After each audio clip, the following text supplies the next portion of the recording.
There is a kind of exhaustion that you simply cannot explain. It does not show on your face, and it cannot be measured by how much sleep you get, but it quietly eats away at every part of you. And then one day, you start calling it laziness. I used to feel that way. Sitting in a familiar room, everything still in its place, but inside me, nothing.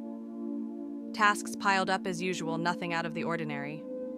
But I just could not move. Not because I did not know what needed to be done, but because I had no energy left to begin. I watched time pass as if it had nothing to do with me. Minute by minute, hour by hour, I followed it with a bitter sense of helplessness. And then I blamed myself.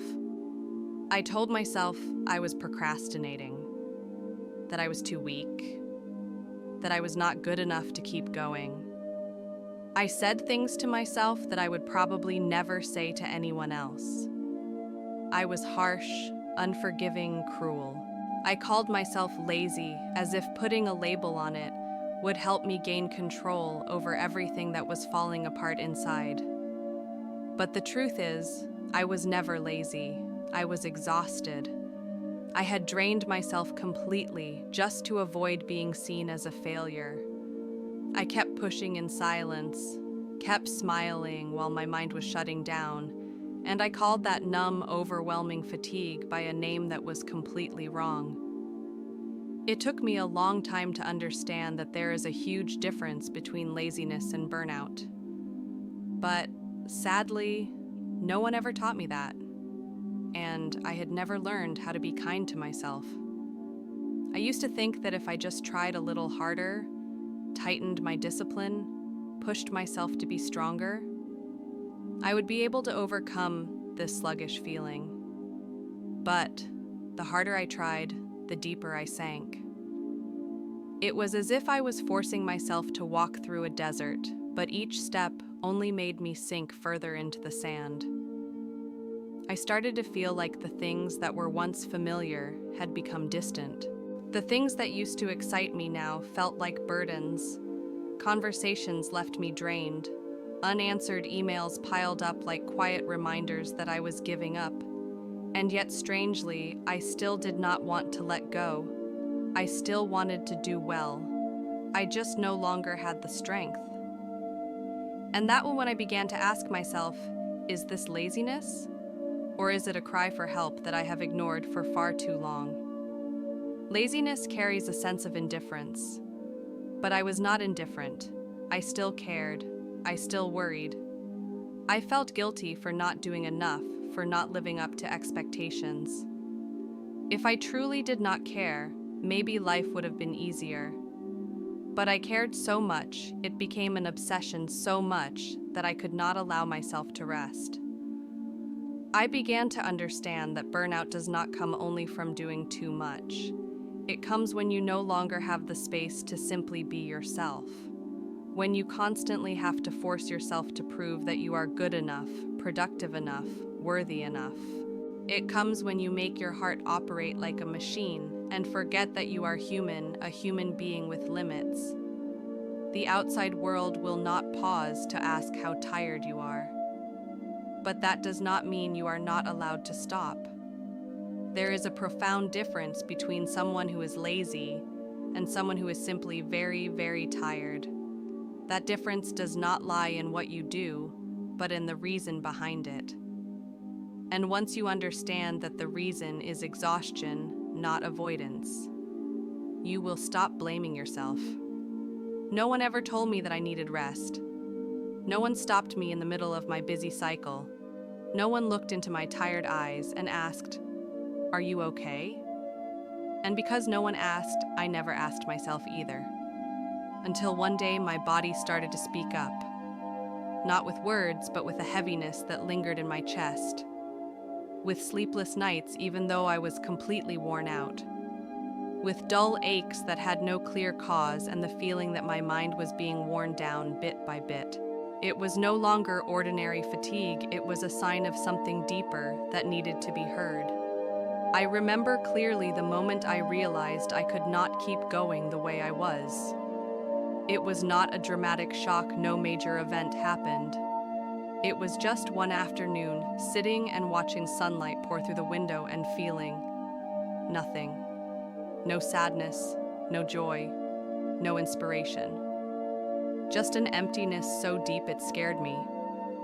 I realized I had drifted farther from myself than I ever imagined, and so I stopped. Not with a big decision, not with a declaration like I quit or I'm starting over. I simply began to breathe.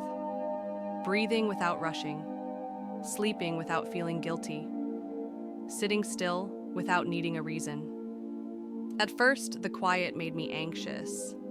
I had gotten used to being busy in order to feel worthy. But the more I stayed in that silence, the more I began to hear what was inside me. Buried desires, repressed emotions, and tiny fragments of memory I had pushed aside, thinking they were not important.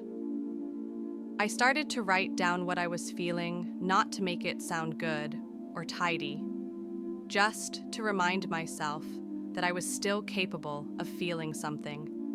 I played old songs, sat alone in the late afternoon light, and let the emotions come and go on their own.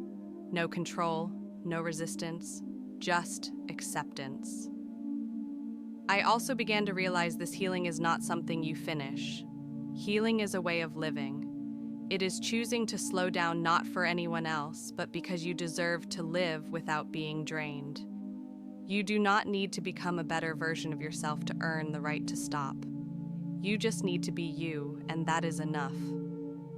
I do not know how much I have missed just because I was too busy to notice that I was hurting. But I do know this ever since I allowed myself to be tired, to be vulnerable, to sit down and breathe. That is when I truly started to live. I used to believe that in order to be better, I had to do more. That rest was only for those who lacked ambition. But that very mindset slowly made me lose myself.